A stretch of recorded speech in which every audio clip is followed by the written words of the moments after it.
বলো বন্ধুরা, এই বৃষ্টির দিনে তোমরা কেমন আছো? সারা দিন ঝমঝম ঝমঝম বৃষ্টি, রোদ নেই, কিচ্ছু নেই, ভালোই লাগছে না। তোমরা কেমন আছো বলে ফেলো। আর এরই মধ্যে আবার একটা ঝামেলাও তৈরি হলো। বৃষ্টির দিনে তো কাজ করতেই মন চায় না, রান্না খেতেও মন চায় না, খেতেও ভালো লাগে না। না না না, ভুল বললাম, খেতে ভালো লাগে, বিভিন্ন রকমের আইটেম বানিয়ে বানিয়ে খেতে তো দুর্দান্ত লাগে। আর দেখো, একটা মাছ আমি পেয়ে গিয়েছিলাম। মাছটা অনেক সকালে দিয়ে গেছিলো, কিন্তু আমার ইচ্ছা করছিল না মাছটা কাটিং করার জন্য, পরিষ্কার করার জন্য একেবারেই ভালো লাগছিল না। অনেকটা সময় পার করে শেষমেশ কী করব, না করলে যে মাছটা খারাপ হয়ে যাবে, ওই জন্য মাছটা কাটিং করার জন্য বসে গেছি। আর বাইরে তো ঝমঝম ঝমঝম বৃষ্টি পড়েই যাচ্ছে, তো মাছটা চটজলদি কাটিং করে নেব। এই বৃষ্টির দিনে তোমাদের কি কি মাছ খেতে ভালো লাগে, মাছের কোন রেসিপি খেতে ভালো লাগে অবশ্যই কমেন্টে জানিও। আর বৃষ্টির দিনে তো খিচুড়ি, মানে খিচুড়িটা কি বলবো, একটু বৃষ্টি হলে আমার মন চায় খিচুড়ি খাওয়ার জন্য। তো মাছটা কাটিং করে নিলাম। মাছের দেখো বড় বড় ফুলকো আছে, আর এই ফুলকোগুলো আমার দুটো পেইড বিড়াল আছে, মানে পোষা বিড়াল, সেইগুলো খুব ভালোবাসে এই ফুলকোগুলো খেতে। তো আমি যখন মাছটা কাটিং করছিলাম ওরা কিন্তু চলে আসছিলো। আর কাতলা মাছ এটা, তো বুঝতেই পারছো প্রচণ্ড পিচ্ছল, মানে হাতে ধরাই যাচ্ছে না, পিচ্ছল কাটছে। ওই জন্য আমি একটা কাপড়ের সাহায্য নিয়েছি। তো মাছগুলো ভালো করে ধুয়ে পরিষ্কার করে নিয়েছি। আর কাতলা মাছের যে পেটি যেটা হয়, পেটি যেটা মাছ, সেইটা দিয়েই আমি আজকে রেসিপিটা তৈরি করব। তার জন্য আমি একটা পেস্ট বানিয়ে নিয়েছি। দেখো পেস্টে কী কী দিয়েছি। কুচনো পেঁয়াজ দিলাম, কাঁচা লঙ্কা, ধনে পাতা, 1 চামচ মতো গোটা জিরে।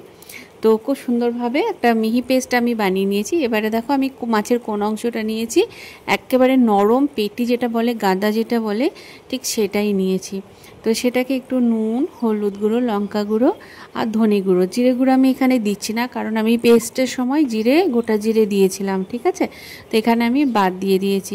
তো এই পেস্টটা দিয়ে দিলাম, সামান্য তেল এখানে দিয়ে দিলাম। তো ভালো করে মাছটাকে ম্যারিনেশন করে নিতে হবে, যেন মশলাগুলো সব ভালোভাবে মাছের মধ্যে ঢুকে যায়। তো এটা হাতের সাহায্যে ম্যারিনেশন করে আমি 10 মিনিট রাখবো এটাকে রেস্টে। এই দেখো, দারুণ সুন্দর রেসিপি, খেতেও দারুণ হয়েছিল। এই যে এটা আমি 10 মিনিট রেখে দেবো। তার মধ্যে আমি একটা প্রসেস করে নিই। দেখো এখানে একটা তাওয়া নিয়ে নিয়েছি, তাওয়ার মধ্যে হালকা এখানে অয়েলটাকে গোটা তাওয়া জুড়ে এভাবে বুলিয়ে দিলাম। তার উপরে কলা পাতা দিয়ে দিলাম।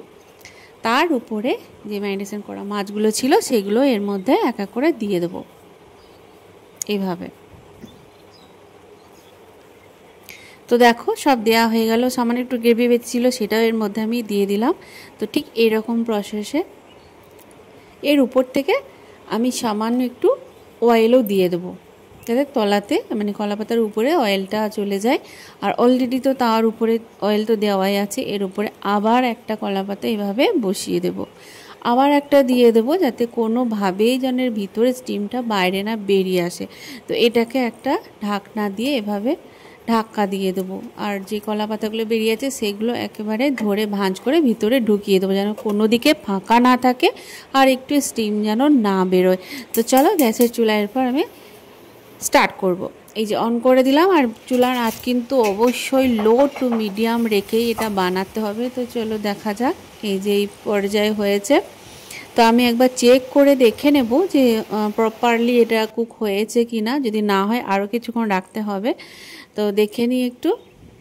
এই যে কুক তো হয়েই গেছে মনে হচ্ছে। এই যে তাও একটু তেল জল রয়ে গেছে সামান্য পরিমাণে দেখা যাচ্ছে। তো এটাকে আমি আরও কিছুক্ষণ ঢাকনা দিয়ে আর একটু লো ফ্লেমে রাখবো। তো দেখো এরপর কিন্তু হয়ে গেছে, পুরোপুরি ড্রাই হয়ে গেছে। আর এটা যেহেতু মানে তলাটা একটু পোড়া পোড়া যেন হয়, সেই পর্যায়ে কিন্তু করে নিতে হবে। তো পুরোপুরি প্রপার আমি খুলে দিয়েছি। এই যে দেখতেই পাচ্ছ, আহা কি সুন্দর মিষ্টি একটা সেন্ট বেরিয়েছে, মানে মাছের সেন্ট যেটাকে বলে, দারুণ। গোটা বাড়ি যেন আমার মহমহ করছে। খুব সুন্দর গন্ধ। তো আমি একটু চামচের সাহায্যে তুলে তুলে দেখে নিই। খুব সুন্দরভাবে দেখো মাছগুলো সেদ্ধ হয়ে গেছে। এই যে আর তলাটাও একবারে লাগা লাগা হয়ে গেছে। তোমার তলা দিকটাও আমি দেখাবো। এই যে প্রত্যেকটা মাছের পেটি দেখো খুব সুন্দর প্রপার কুক হয়ে গেছে। এবার এটা আমি একটা প্লেটের মধ্যে নিয়ে নেব। এই দেখো দেখো তলাগুলো পোড়া পোড়া হয়ে গেছে। আর কলা পাতাটার অবস্থা দেখো তোমরা একবার। এই যে তো পুরোপুরি আমার রান্না হয়ে গেছে কাতলা মাছের পেটি দিয়ে ভাপা। এই যে দেখো কত সুন্দর পোড়া পোড়া, এক্ষুনি দেখে মনে হচ্ছে একটা কামড় বসিয়ে দিই। আর এত সুন্দর সেন্ট ছাড়ছে যে তোমাদের কি বলবো। তো এটাকে তো ভাতের সাথে মানে ট্রাই না করা তো যাবেই না, ট্রাই তো করতেই হবে, এটা কোনো রকমই স্কিপ করা যাবে না আমার জন্য। তো এটা একটা মাছের পেটি নিয়ে নিলাম। তো দেখো ভিতরটা একেবারে সফট হয়ে গেছে, নরম, খুব সুন্দর প্রপার। আর এটা যে এত সুন্দর টেস্ট হবে আমি কিন্তু ভাবতেই পারিনি যে রান্নার থেকে এটার এত টেস্ট হবে। তো এটা আমি আরও একটা দেখো পিস নিয়ে নিলাম। তো এটা দিয়ে চটজম। আজ আসি।